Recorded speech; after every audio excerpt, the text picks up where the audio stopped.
이런 글이 있더라고요. 화가 나면 10가지 세고 상대를 죽이고 싶으면 100가지 세라고. 결국 화는 다스려야 하는 감정이며 화가 더해지면 파괴적으로 변할 수도 있다는 얘기예요. 근데 신기하게도 영어로 읽는 앵거에다가 위험이라는 단어는 이제 danger인데 거기 글자 하나가 빠진 그 단어가 앵거죠. 성령의 신사인 바울이 오늘 아덴에서 격분했다고 해요. 바울은 빌립보에서 데살로니가에서 베레아에서 쫓겨나고 지금 아덴에 와 있습니다. 르네상스 화가 라파엘로의 작품 중 가장 유명한 작품으로 이제 꼽히는 아테네 학당이라는 그림이 있는데요. 그 상상 속에서 고대 그리스를 대표하는 철학자, 수학자, 과학자, 예술가 이렇게 작가를 한 장소에 모아두고 그 이름을 봉숭학당이 아니고 아테네 학당이라고 했는데요. 아덴이 바로 이런 곳입니다. 바울은 이 대단한 아덴에서 마음의 격분이 일어났다고 합니다. 지금까지 한 번도 안 썼던 단어가 나왔어요. 바울의 격분은 어떤 것인지 오늘은 성령의 격분에 대해서 생각을 해보겠습니다. 첫째로 성령의 격분은 영혼을 향한 애타는 관심입니다. 16절 7절입니다. 바울이 아덴에서 그들을 기다리다가 그 성의 우상이 가득한 것을 보고 마음에 격분하여 회당에서는 유대인과 경건한 사람들과 또 장터에서는 날마다 만나는 사람들과 변론하니 신사적인 베레아 사람들의 안내로 아덴에 도착한 바울은 베레아에 잠깐 남겨둔 실라와 디모데에게 빨리 아덴으로 오라는 명령을 내립니다. 아덴에서 혼자 사역을 먼저 시작하지 않습니다. 그들이 빨리 도착하기를 간절히 바라며 기다립니다. 여기 쓰인 단어가 이런 간절한 기다림을 말하고 있어요. 그러면 왜 바울은 실라와 디모데를 이렇게 간절히 기다렸을까요? 물론 바울이 독불 장군이 아니었기 때문이죠. 베레아를 위해 실라와 디모데를 남겨두었지만 이제 아덴에 도착해서 사역을 하려니까 동역자가 필요했던 거예요.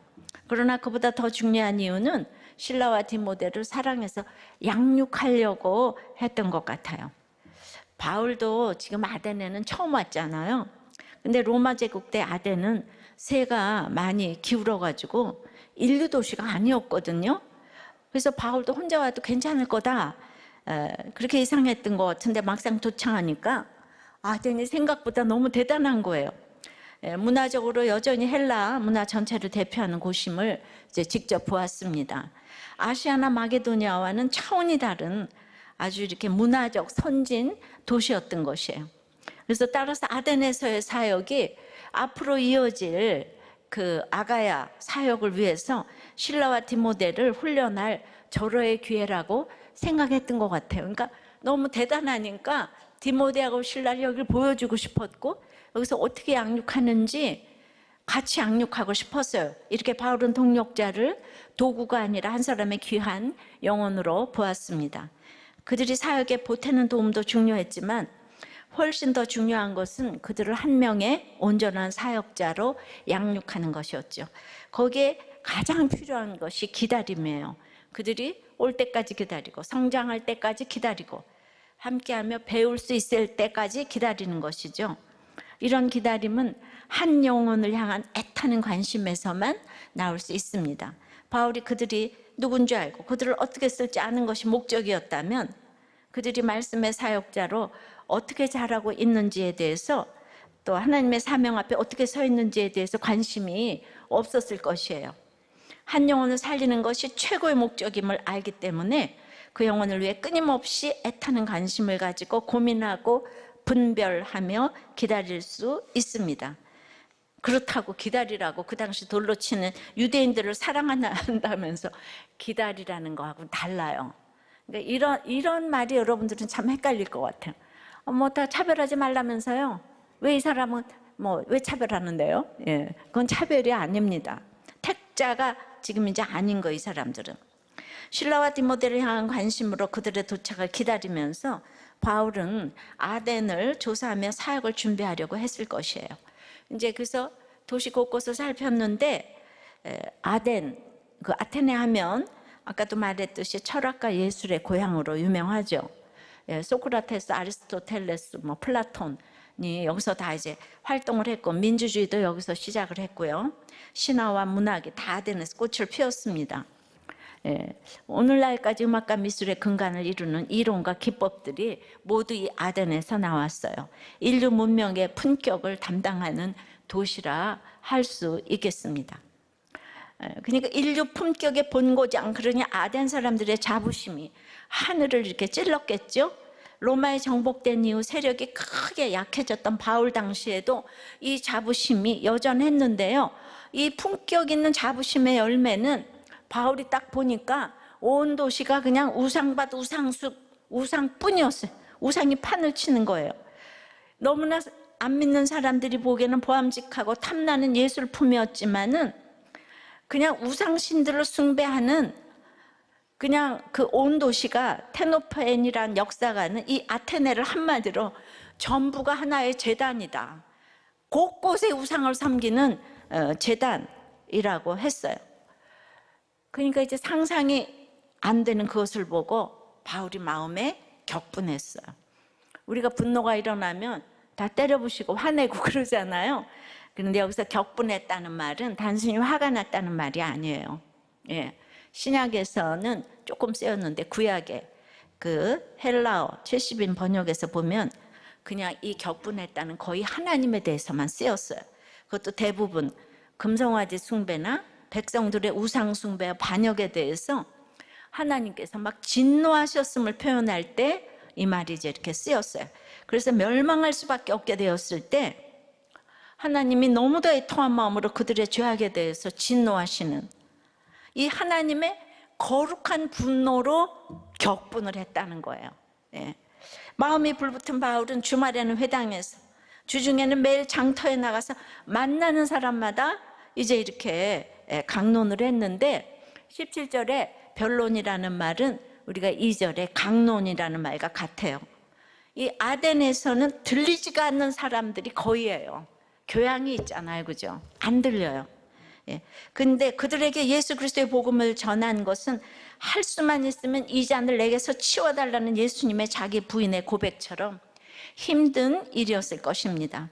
이처럼 성령의 격분은요, 제자들은 사랑으로 기다리며 또 아덴의 영혼들을 향한 그 애타는 관심으로, 그래서 격분이니까 적극적으로 복음을 전하는 거예요.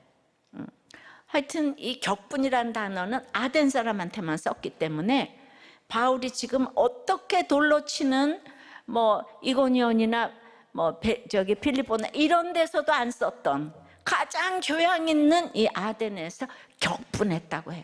그러니까 부자가 하늘나라 못 간다는 게 진짜 맞습니다. 적용해 보세요. 목장에서 한 사람을 양육하기 위해 얼마나 기다려 주나요? 겉으로는 이 교양 있는 품격의 도시 아덴처럼 보이지만 실제로는 우상 바친 내 안에, 내 가정의 죄악은 무엇입니까? 이 사람들이 죄를 모르죠, 그죠? 이 교양으로 똘똘 뭉쳐 있으니까.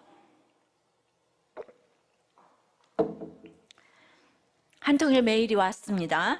현재 산부인과 의사로 분만 전문 병원에서 7년째 이제 근무하고 있어요. 낙태죄가 폐지되면서 낙태를 해도 법적 처벌이 없어졌습니다. 아직 세부 사항이 공식적으로 확정되지 않아서 이제 그동안에 이렇게 시술을 시행하지는 않았지만은 이제 임신부가 원하는 경우 제한 없이 시행하라는 원장님 지시사항이 내려왔습니다. 그러면 저의 선택지는 두 가지인데, 첫째는 낙태 시술은 명백히 죄니까 분명하게 거절하는 게 맞을까요? 아니면 세상법상 범법 행위가 아니니까 말없이 수행하면서 그냥 회개하면서 가야 될까요?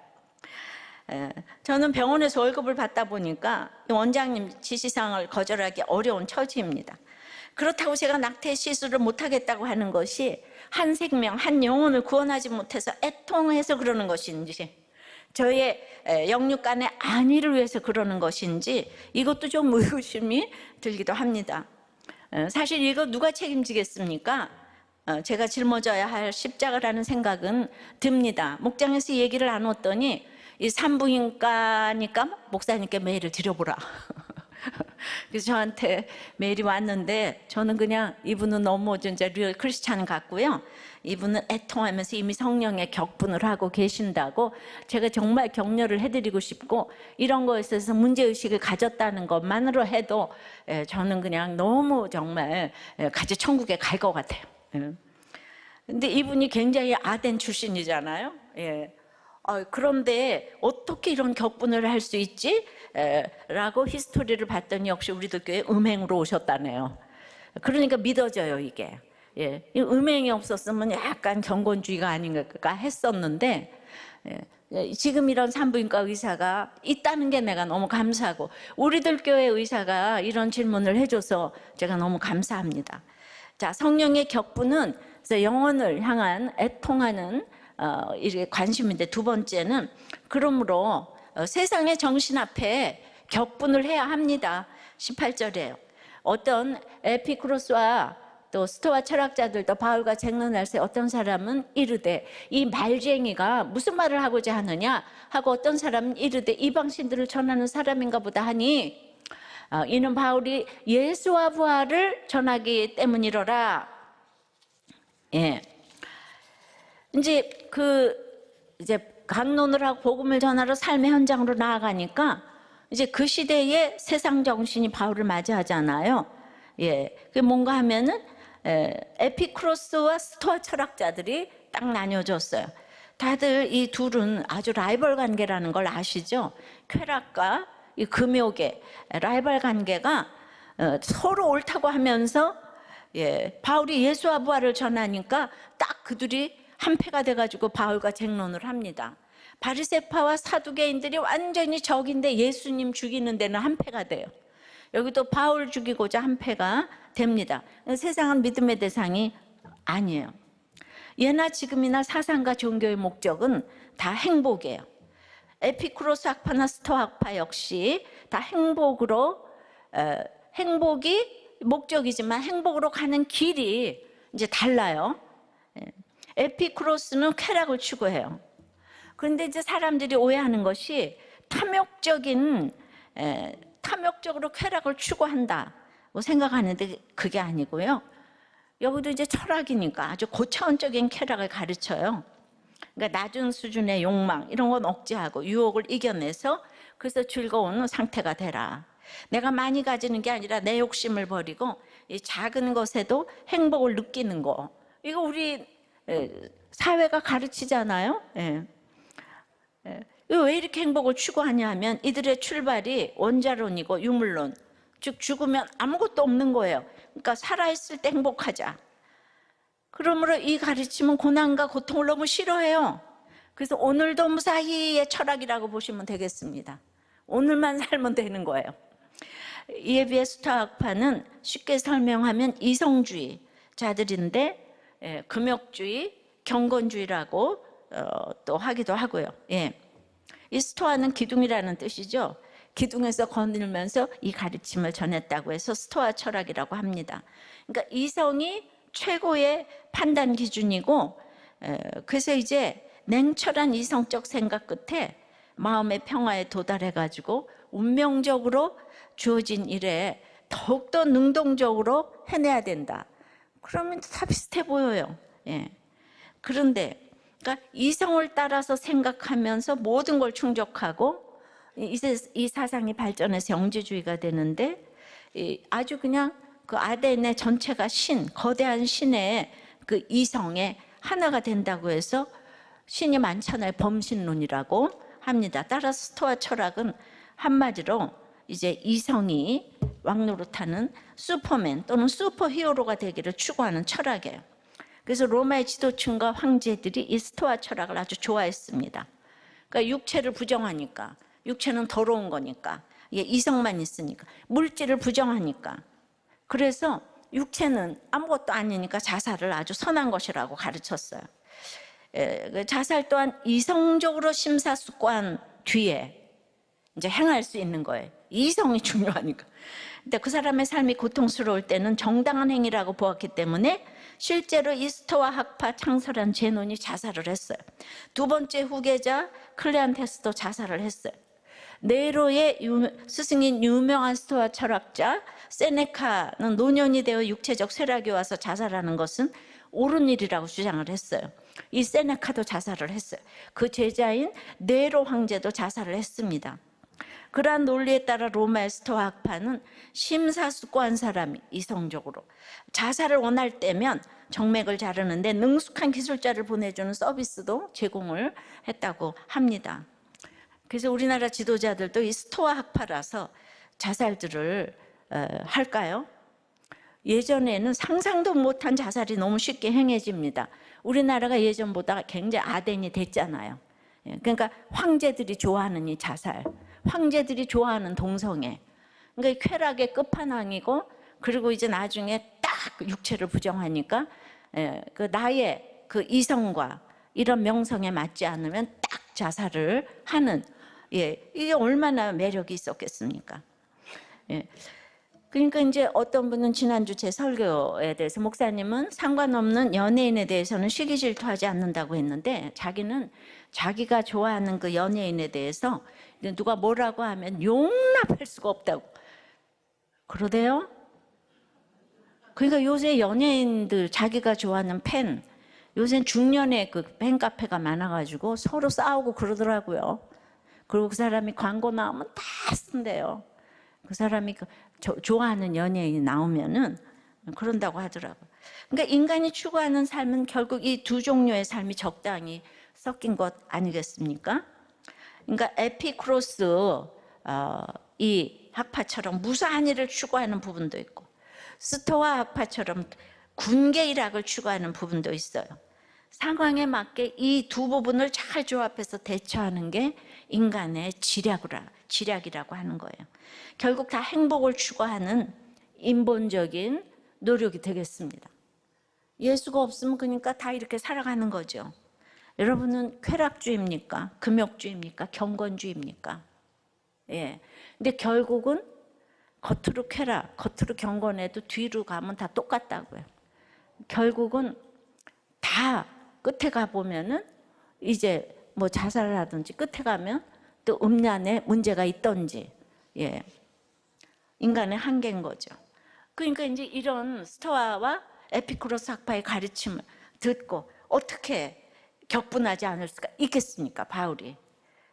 그러니까 이제 이성과 쾌락이 아닌 이 복음을 가지고 이 현장에 나아가서 이 시대 정신과 싸워야 되는 게 성령의 격분인 거예요. 이 시대 정신, 여기 쾌락과 이런 금욕주의에 정신 앞에 격분하고 신앙을 정립해서 우리 자녀들에게 가르쳐야 하는 것이 성령의 격분인 거예요. 그래서 이제 가르치니까 오늘 18절에 바울을 보고 말쟁이라고 그래요. 말쟁이.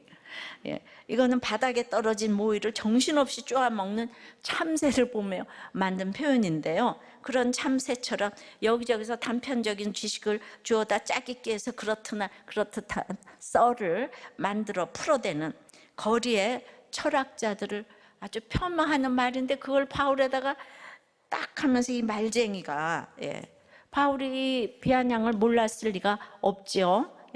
그럼에도 불구하고 바울은 멈추지 않고 전했어요. 수치와 조롱을 당해도 복음을 전하는 사명의 길을 멈추지 않았습니다. 이런 사람이 성령의 신사예요.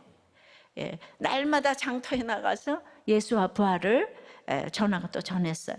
왜냐? 빌립보서 3장 8절에 내 주 그리스도 예수를 아는 지식이 가장 고상함을 인함이라. 그 어떤 지식보다도 내 주 그리스도를 예수를 아는 지식이 가장 뛰어난 지식이고 최고의 지식임을 확실히 알았기 때문에 이런 사람은 성령의 격분을 하지 않을 수가 없는 것입니다. 19절 20절에 그래서 이제 말쟁이 그를 붙들어서 그들이 아레오바고로 가며 말하기를, 네가 말하는 이 새로운 가르침이 무엇인지 우리가 알 수 있겠느냐? 네가 어떤 이상한 것을 우리 귀에 들려주니 그 무슨 뜻인지 알고자 하노라. 그래도 있잖아요, 아덴 사람은 데살로니가 사람들처럼 시기심에 때리고 가두고 뭐 매질하고 그러지 않고 선동도 하지 않으면서 이 새로운 가르침이 이상하지만은 그 뜻을 알고 싶네. 굉장히 멋있어 보이죠? 예. 그렇지만은 이 아덴 사람이 제일 안 믿었어요. 도리어 항상 때리고 이런 사람들이 진도가 빨라요.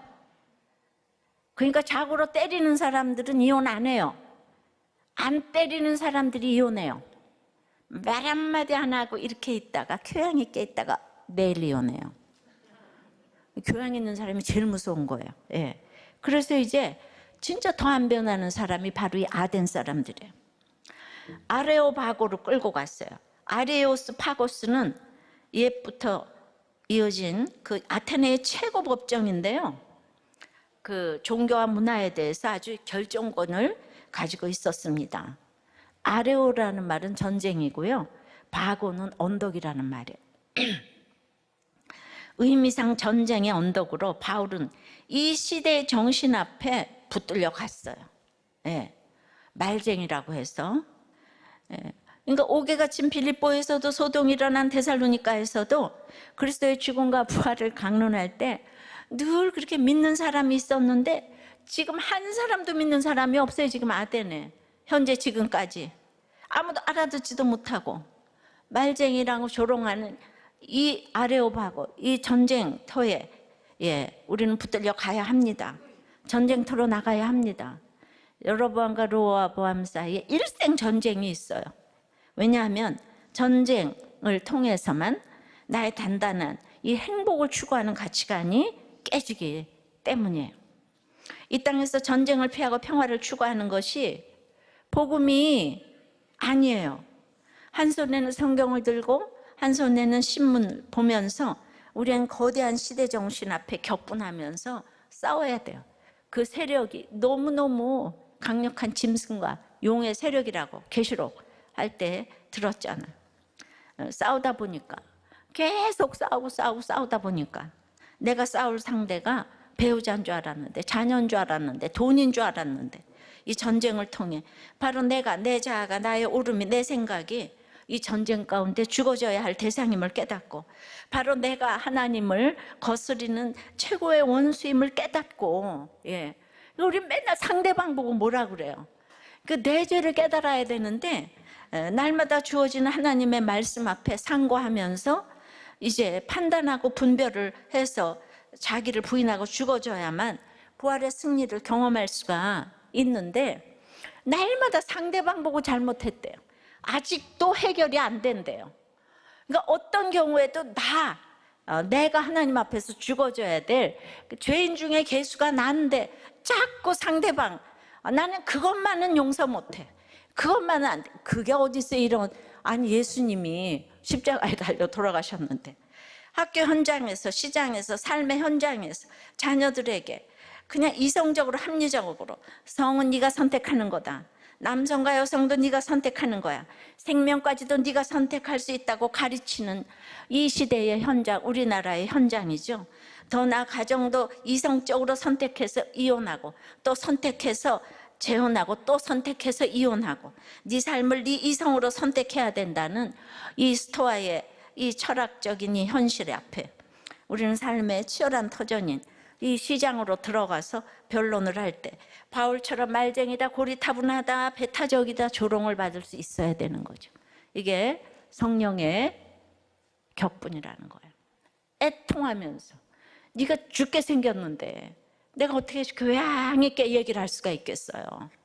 그래서 21절에 모든 아덴 사람과 거기서 나그네된 외국인들이 가장 새로운 것을 말하고 듣는 것 이외에는 달리 시간을 쓰지 않음이더라. 그래서 이제 아레오바고에 끌려가서 계속 전쟁을 하다 보니까 그러니까 이제 거기서 이제 그 사람들 연구하다 보니까 아덴 사람들이 오직 새 것에만 관심을 쏟는 게 보였어요. 그 아덴 사람들이 너무 똑똑하고 가진 게 많아가지고 어제 들은 철학에도 식상을 합니다. 모든 거는 새 것만 이제 가치를 두는 거예요. 사실 하나님이 만드신 태양은 역사상 가장 오래되었어도 우리는 날마다 새롭지 않습니까? 하나님 믿는 사람들은 날마다 새로운 거예요. 그래서 불신결혼을 하면 안 돼요. 왜냐하면은 헌거라고 자꾸 갈아치니까. 그래서 근데 그들은 너무 똑똑해서 태양까지 가보겠다고 날마다 촌놈을 아끼며 연구를 하는 거예요. 우주선을 뭐 날리고 뭐 인공위성을 날리고, 그러니까 이 새로 되는 학설로 말하고 듣기 위하여 촌놈을 다투는 거예요. 그렇게 시간을 씁니다. 이 아덴이 아마 나사 본부고 실리콘밸리인 것 같아요. 그래서 그곳에 유학 간 자도 많았습니다. 나그네도 외국인도 많았어요. 항상 성경은 오늘 나에게 주시는 얘기를 읽어야 되는 거예요. 늘 새로운 것을 깨치는 박사들만 모여있는, 소위 세계 지성인들이 모인 이곳이, 여러분들 다 인간이 별 인간이 없어요. 별 인생이 없어요. 그렇게 새 걸 좋아해요. 그래서 그냥 지성인들이 반복을 싫어해요. 반복되는 말을 듣기도 싫어하고, 같은 말을 반복하는 건 더 싫어하고, 자기는 늘 새로운 것을 말하고 들어야 하는데 이 반복하면 자존심이 딱 상한다는 거예요. 그래서 이게 얼마나, 그래서 내가 이렇게 그냥, 그게 이걸 물어볼 사람이 누가 있겠어요? 우리 이성훈 목사한테밖에 이걸 더 물어보겠어요? 그래서 그렇게 반복하는 게 싫으냐고 그랬더니 정말 제가 싫었어요 그러더라고요. 그래서 같은 말을 2번 하기가 싫었다고. 그런데 이제 그 아내가 속을 새겨줘가지고 좀 달라졌다고 요새. 같은 말을 계속 반복한다고 이제. 모든 것은 교육은 반복에서부터 시작이 되잖아요, 그죠? 늘 그러니까 맨날 새로운 얘기만 하니까 계속 새 걸 더 만들어내야 되니까 새로운 걸 깨치는 것 같습니다. 게다가 이제 이 지성으로 이제 탐구만으로도 생계를 해결할 수 있는 대단한 이제 능력자처럼 보이니까 아주 너무 그럴듯해 보여요. 그러니까 이 사람들이 새 거를 좋아하니까 이 거룩해 보이지만 그 자기네가 추구하는 게 다를 뿐이지, 여자도 집도 차도 학문도 늘 새 것에 목말라 있어요. 세상은 그런 사람을 또 부지런하다고 합니다. 그래서 이 새 것이 좋은 것이 연애나 여행이 대표적이에요. 여러분, 연애는요 10년을 만나도 늘 새 옷을 입고 만나는 거 아시죠? 여행도 늘 새로운 시트에서 눈을 뜹니다. 근데 10년을 20년을 연애해도 결혼을 하면 그날부터 헌 옷을 입잖아요. 그러니까 이제 딱 싫은 거예요. 헌 옷 입고 만나니까. 그래서 삶은 헌 것이에요. 새 것의 한계는 너무 얄팍해요. 새 옷 입고 만나는 사람들은 상대방에 대해서 너무나 얄팍하게 할 수밖에 없어요. 그 생각, 사고도 깊을 수가 없습니다. 그래서 미인은 3년이 행복하고 요리를 잘하면 30년이 행복한데, 예수 잘 믿는 사람을 만나면 영원히 행복하다고 합니다. 여러분들 뭘 택하시겠어요? 이게 이만큼 인생이 짧은 거예요. 그래서 200년 된 간장은 상상을 불허하는 맛이라고 이렇게 하잖아요. 여러분은 새 거를 좋아하세요? 헌 걸 좋아하세요? 그럼 말도 안 되는 질문을 하지를 마세요. 이렇게. 이 질문조차도 또 뭔 뜻인지를 몰라요. 그러니까 여러분들이 이렇게 목장에서 나눔 질문만 가지고 하시면요, 이게 완전히 도덕적인 나눔이에요. 제발 그냥 이렇게 헬리나우엔하고 도스토옙스키는 목사님이 왜 그 질문을 주셨을까? 한번 이제 생각을 좀 해보고 이 설교를 한 번씩 요약을 하면서 이렇게 질문을 던져야지. 이건 이렇게 남자들 나눔 보면 완전히 그냥 그 질문만, 제가 준 적용 질문만 가지고 하니까 이렇게 참 전체적으로 사고의 폭이 좀 넓어지지 않는 것 같아요. 결국 쾌락주의와 금욕주의는 하나예요. 생각해 보세요. 이게 인간 이해를 해야 되는데, 이 성적인 성욕과 식욕이 인간의 2대 본능이에요.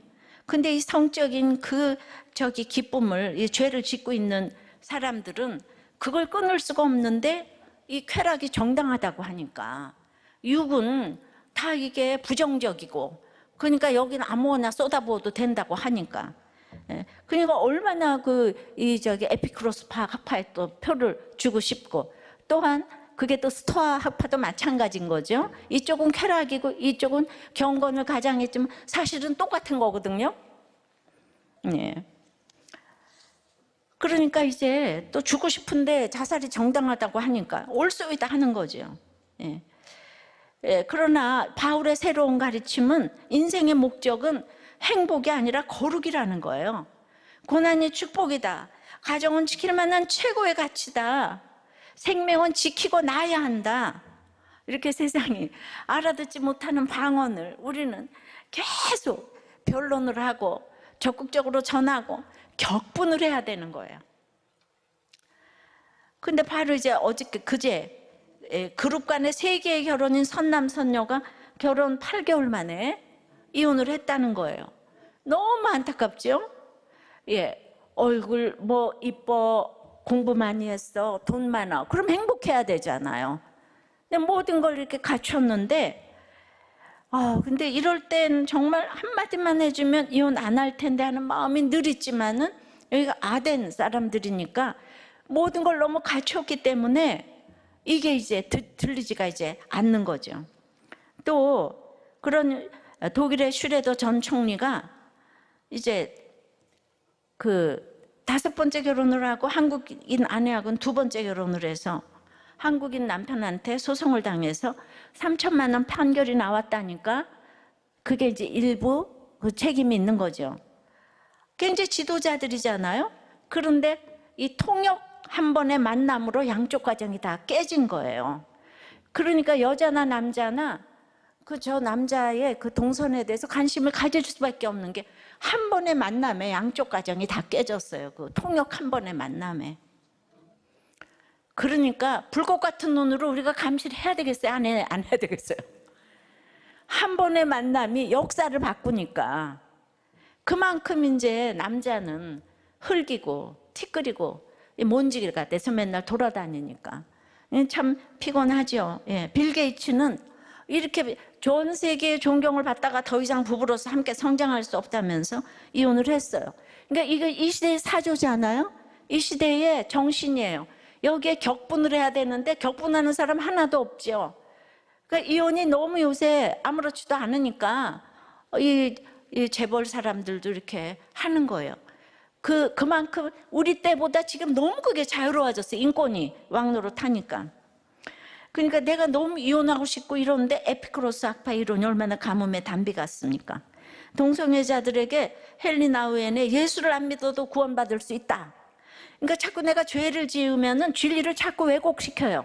맨 처음에는 캐토릭에만 구원이 있다고 그러더니 본인이 못 끊으니까 그냥 아무나 예수 믿을 수 있다. 천국 갈 수 있다. 예, 이렇게 만인 구원론은 이렇게 모두가 쾌락과 금욕의 원리를 다 갖다 붙이니까 이제 그들에게 우상이 되는 거죠.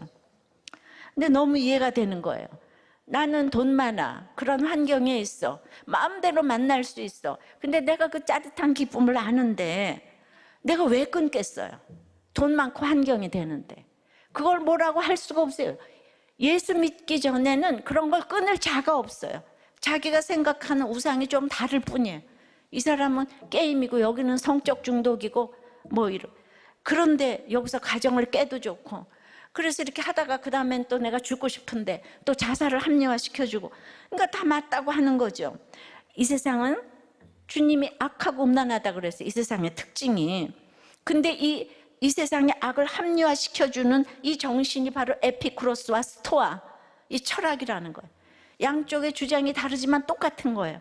행복을, 나 자신의 행복을 추구하는 것이 결국은 이제 죽는, 멸망하는 길이라는 거죠.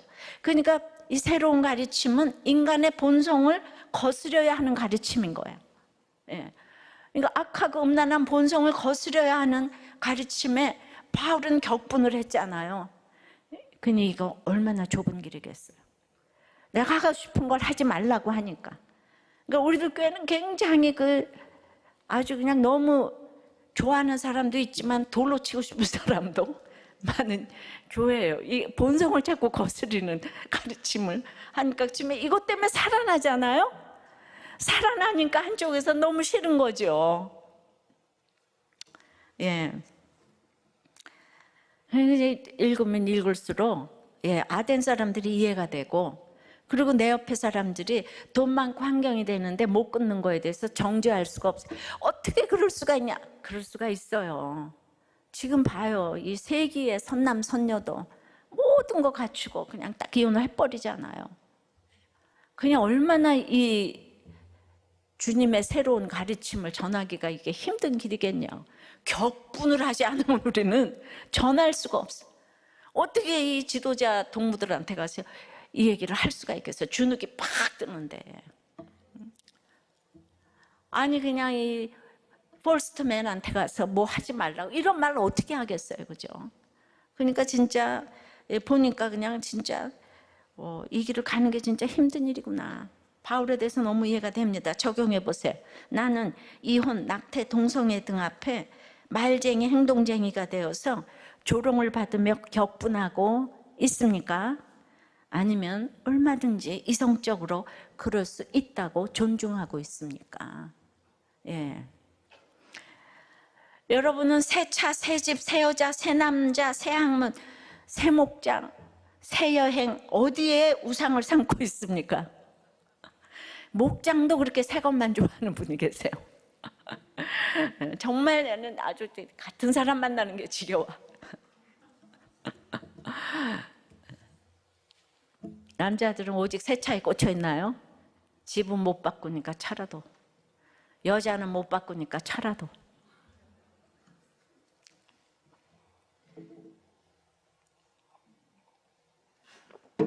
성령의 격분은 세 번째는 범사에 종교심이 많음을 보고 격분해야 합니다. 22절 3절에 바울이 아레오바고 가운데 서서 말하되 아덴 사람들아 너희를 보니 범사에 종교심이 많도다. 내가 두루다니며 너희가 위하는 것들을 보다가 알지 못하는 신에게라고 새긴단도 보았으니 그런즉 너희가 알지 못하고 위하는 그것을 내가 너희에게 알게 하리라. 이 종교심이 많다고 하면은 좀 훌륭해 보이잖아요. 그런데 여기서 이 종교심은요, 이렇게 이제 좀 이제 미신이라는 이런 뜻이에요. 그러니까 붙들려간 바울이 이렇게 이제 나가된 사람을 보니까 범사에 종교심이 많다. 이 얘기는 우리가 예수를 믿는데 넌 참 굉장히 미신적이야 이러면은요, 굉장히 기분이 나쁘지 않아요. 이게 미신적이라는 거예요. 아주 이게 욕이에요. 세상 문헌에서는 이제 종종 쓰이는 단어가 성경에서는 여기 딱 한 번 쓰였어요. 아덴 사람들이 얼마나 범사에 종교심이 많은지 문자적으로는 귀신들을 두려워하는 이런 뜻이에요. 아야 최고의 지성이 귀신들을 그렇게 두려워해요. 범사의 귀신들을 두려워하는 사람들이 그냥 그 잘난 척하고 대단한 철학자들인 바로 아덴 사람들인 거예요. 항상 가장 새로운 것만 찾는 그 지적 호기심 안에는 사실 귀신에 대한 엄청난 두려움이 숨어 있다는 것을 드러내고 있습니다. 세상의 지성이 왜 이렇게 끊임없이 더 새로운 것을 찾아서 방황하는 줄 아세요? 성경은 그것이 두려움 때문이라고 합니다. 이미 수많은 신들을 섬기면서도 그럴듯해 보이는 새로운 신이 등장할 때마다 신상과 제단을 만들어 섬깁니다. 지금 이렇게 언택트 시대가 될지 그 누가 알았겠습니까? 그러니까 그렇게 제단을 섬기면서 그것도 모자라서 어떻게 했어요? 자기들이 미처 알지 못해서 빠뜨린 신이 있을까 두려워서 알지 못하는 신에게 바치는 제단까지 만들어 두었어요. 미처 몰랐을까 두려운 것이에요. 아는 것이 나를 지켜줄 힘인데 그 미처 모르면 그 힘이 없는 거니까 두렵습니다. 그래서 끊임없이 탐구하는 거예요. 무서운 열정으로 더 새로운 지식을 찾아서 끝없이 방황합니다. 근데 거기에 정답이 딱 생기면요 오히려 두렵습니다. 왜입니까? 그게 또 정답이 아닐 수 있잖아요. 마음이 쉬지를 못해, 안식을 못해요. 정말 귀신들을 두려워하는 이 두려움입니다. 그러니까 모든 거 잘하는 건 다 귀신이에요. 피아노를 귀신같이 잘 치네 그러지 하나님같이 잘 치네 이러지 않잖아요. 이걸 오늘 잘 들어야 돼요. 그러니까 이제 고린도전서 8장 1절에 지식은 교만하게 하며 사랑은 덕을 세우나니 우리가 타락했기 때문에 인간의 지식은 마음에 바람을 넣어서 부풀어 오르게 합니다. 영혼에 후가시가 팍 들어가게 하는 거예요. 마음이 높아지는 거예요. 지식이 인간에게 가장 고상한 힘이잖아요. 그러니까 지식을 가지면요, 교만해질 수밖에 없어요. 높아지니까 떨어질까 봐 두렵습니다. 높아질수록 낮아지기가 무섭습니다. 그래서 많이 알면 알수록 두려움이 더 커집니다. 잃을 게 더 무서워져요. 그러니까 자살을 하는 거예요. 높았다가 내려가면 그걸 감당을 못하는 거예요. 여기서 예외인 사람이 없습니다. 이 마음이 바로 교만이에요. 그러니까 하나님처럼 높아지려고 하는 거예요. 그런데 하나님의 자리는 우리 자리가 아니잖아요. 그러니 그 자리에 가려고 하는 것 자체가 우리에게 두려움을 불러일으키는 거예요. 대단한 아덴 사람들의 지성 안에 감춰진 이 두려움을 바울이 정확하게 간파를 했어요. 그러니까 저런 범사의 종교심을 가지고 구원받지 못할 그들을 보니까 애통이 되는 거예요. 예. 그러니까 이 지옥 얘기를 해줘야 천국을 갈 텐데, 이 지옥 얘기를 해주는 게 격분하는 거잖아요. 사랑으로. 그래서 애통해야 되는 거예요. 예수가 안 들리는 이 똑똑한 사람들 때문에 거룩한 분노가 생겨야 하는데, 데살로니가전서 3장 4절에 바울이 아덴에서 데살로니가에 있었을 때를 기억하면서 우리가 너희와 함께 있을 때에 장차받을 환난을 너희에게 미리 말하였는데, 바울의 가르침은 행복과 유토피아가 아니라 성도는 고난받는 일을 위하여 세움받은 자들이라는 거예요. 고난 당하도록 세워졌다고 하는 거예요. 그러니까 늘 일관되게 장차받을 환난에 대해서 가르치니까 이들은 못 알아들을 수밖에 없고, 그냥 진짜 교회를 다녀도 유대인도 못 알아듣는 이야기를 바울은 가르치고 전하고 늘 일관성 있게 구속사를 말하고 욕을 먹는 거예요. 그러니까 우리는 맨날 앞날이 어디로 가야 되고 동쪽을 조심하고 뭐 물을 조심하고 꿈자리가 어쩌고 저쩌고. 근데 우리는 십자가를 길러놓고 가니까 종교심을 가지는 게 아니고 말씀으로 해석을 받으니까 평안한 것입니다. 할렐루야. 예, 근데 오늘도 들었지만 정말 10년 만에 아이가 처음 생기고 우리도 교회에서 기도로 힘들게 아이를 가졌어요. 예. 그리고 그냥 또 가져서도 힘든 일이 너무 많았는데 지금 이제 7개월째 접어들었는데 큐티 책을 안 본답니다. 왜냐하면 간증이 무서워서. 예, 애기 엄마가. 그러니까 이게 믿음의 실체가 드러났어요. 말도 못하게 믿음의 집안에서 이렇게 지금 그냥 정말 뭐 다 그랬는데 거기 종교심만 있으니까 결국 기복인 거죠. 예, 그러니까 하나님보다 태교의 음악이 더 좋고 좋은 얘기가 하나님보다 더 윗자리에 있으니까 지금 이제 두려움이 몰려오는 거예요.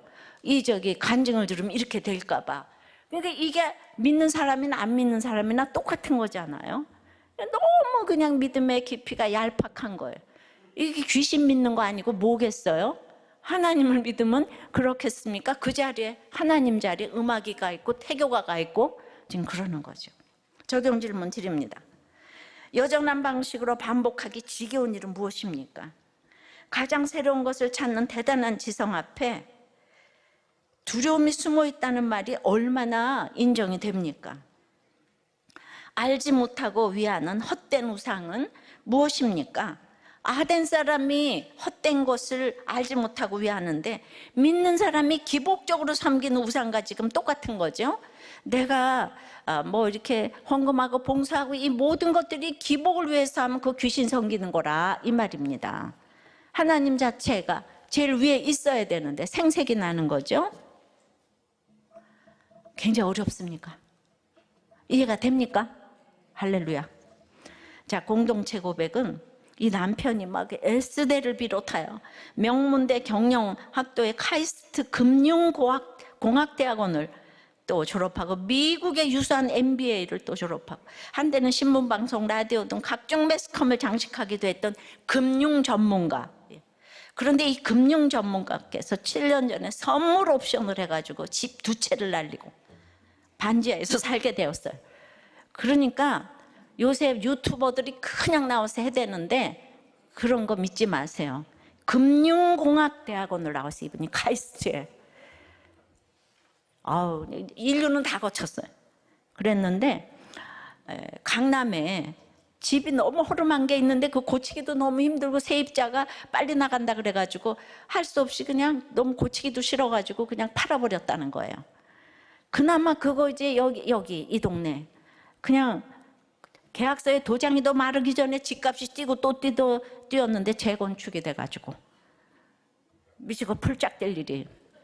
그러니까 그냥 있잖아요. 돈이라는 건 이타적으로 생각해야지 벌리고 성령의 전략으로 아무것도 안 해야지 벌리지.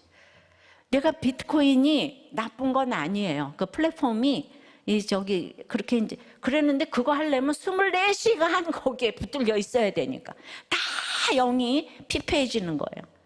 이거 정상적으로 이렇게 벌어야 되는데 비트코인의 책을 3권이나 쓴 분도 계세요. 그러니까 그거를 균형 잡혀 살려면은 정말 하기가 어려운 거예요. 그래서 망한 직후에 지금 우리들 교회에 왔어요. 성령의 격분으로 애통해 하시는 허다한 증인들의 간증과 설교로 자신에 대해서 격분하여 애통이 되니까 미스코리아 출신이 화장실 청소를 하고 건설사 현장 소장하시던 분이 마트에서 청소를 하신다 하시며 육체 노동을 하시라는 목사님의 말씀에 순종하여 이 금융맨이었던 남편이 가락동 농수산물 시장에서 낮밤이 바뀌는 과일 배달을 하고 햄버거 가게 얼마 전에는 편의점 야간 근무자로 일하며 적용을 이제 했어요. 아덴 출신들이 주님을 만나려면 이 정도는 돼야 가능한 거예요. 그렇게 이제 열심히 전심으로 말씀을 상고하면서 이 땅에서의 마지막 일터를 주시기를 간절히 기도했는데 이분이 얼마나 열심히 해요. 학력으로 이런 학력을 쌓을 사람이 누가 있겠어요. 그런데 이제 죄를 회개하면서 목사님 책 면접을 읽으며 말씀과 기도로 취업을 준비했는데도 계속 취업 시험에 떨어지더니 4번째 이번에 주님이 합격을 허락해 주셨다는 거예요. 이게 마지막 일자리. 이분이 이제 60이 다 됐는데 구원과 거룩의 사명 잘 감당하는 이제 남편이 되기를 원한다고. 그러니까 아덴 사람은 믿는 사람이 이제 거의 없었는데 이분은 특별한 총을 받으셔서 구원받았네요. 이분이 목자예요. 다음 주일에 등장하시겠습니다. 정말 장르와 종류별로. 그러니까 돈 하시는데 그렇게 돈이 벌리는 게 아니에요. 성령의 전략으로 이타적으로 살아야지 하나님이 돈도 주고 가져가시기도 하는 거예요. 할렐루야. 그러니까 그 많은 시간을 거기에 투자하니까 돈이 안 벌리는 거예요. 그런 사람은 돈 벌리면 더 큰일 나요. 할렐루야. 말씀 맺어요. 성령의 격분은 첫째로 그래서 영혼을 향한 애타는 이제 관심인 거예요. 그러려면 이 세상의 정신 앞에 격분을 해야 되는 거예요.